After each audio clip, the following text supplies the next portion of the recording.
When Claire told me she still met up with her ex-husband as friends, I didn't love the idea, but I tried to be the understanding type. She said they had history, not chemistry, that they shared mutual friends, and that keeping things civil made life easier. I believed her, or maybe I just didn't want to start our marriage with accusations. She seemed happy, loyal, grounded. But I had no idea that the truth she called friendship would destroy everything I thought I knew about her. It began subtly. She'd go to lunch with him every now and then, usually on weekends. "We're just catching up," she'd say, giving me that disarming smile that could melt any doubt. I trusted her.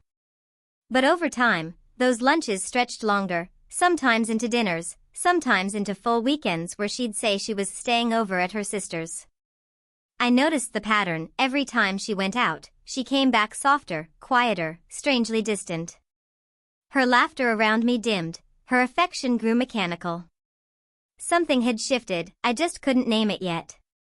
One Friday night, she packed an overnight bag and said, "Don't wait up. I'll be back Sunday. Sarah and I are having a girls' spa weekend." I smiled and said okay, but something inside me twisted. Her sister Sarah had just posted photos that morning. She was in Spain for a work trip. My chest tightened. I didn't say anything, but that night, I barely slept. Every insecurity that I'd buried came clawing to the surface. Was I really being paranoid? Or had the cracks I ignored finally become fractures? The next morning, I drove to her sister's house just to confirm. No one there. The lights were off, mail stacked at the door. My heart pounded. I knew what I had to do. Claire had once mentioned where her ex, Daniel, lived, a small cottage on the edge of town, near the lake they used to visit when they were married. Against every ounce of reason, I drove there. It was half curiosity, half desperation, the kind of emotional storm that clouds your judgment but sharpens your instincts. When I turned the corner, I saw her car parked in his driveway. My throat went dry. I pulled over and sat there for a moment, watching the curtains flutter in the breeze. A laugh echoed faintly from inside, hers. It was unmistakable. My stomach dropped. My hands trembled as I reached for my phone. I snapped a photo of the car, the house, the open window. I didn't want revenge, I wanted truth. After an hour, they came out together, Claire and Daniel, both dressed casually, smiling, holding coffee cups like it was the most natural thing in the world. Then she leaned in and kissed him.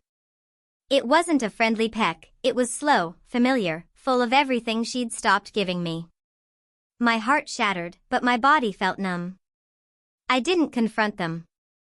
I couldn't. I just drove home in silence, the sound of her laughter chasing me the entire way. That night, she texted me, "Hey love, having a great time. Hope your weekend's relaxing, Redheart." I stared at the screen, my jaw tightening. The sheer audacity of it almost made me laugh. I didn't reply. Instead, I opened her shared Google Photos album. We'd synced our accounts months ago for convenience. I scrolled through, half expecting nothing. But there it was, a new upload. A photo of her and Daniel sitting by the lake. His arm around her. Her face glowing in a way it hadn't for months. That was the breaking point. I didn't sleep that night. Instead, I printed the photos, drafted a message, and left them on the kitchen counter. When she returned Sunday evening, she walked in cheerfully, humming, her weekend bag slung over her shoulder. "Hey, babe," she said, setting it down. "Missed you." Her voice faltered when she saw the papers on the counter. "What's this?" she asked, her face paling. I didn't say a word. She flipped through the photos, the house, the kiss, the lakeside picture. Her eyes widened, tears welling instantly. "It's not what it looks like," she whispered. The oldest line in the book. I almost laughed. "Then what is it, Claire? A business retreat? A memory trip?" She shook her head, panicked. "It just happened. We were just talking, and every weekend?" I cut in sharply. You've been lying to my face for months, Claire. Don't insult me with half-truths now. She dropped to the chair, covering her face. I didn't mean to hurt you, she sobbed. I missed who I was with him. You're amazing, but he knows a version of me I thought I'd lost. Her words sliced through me deeper than the betrayal itself. So you missed who you were with him, not who you are with me, I said quietly. Got it. She tried to reach for my hand, but I stepped back. You said he was just a friend, I continued. But friends don't get secret weekends. They don't make you lie about spa trips or kiss you by lakesides.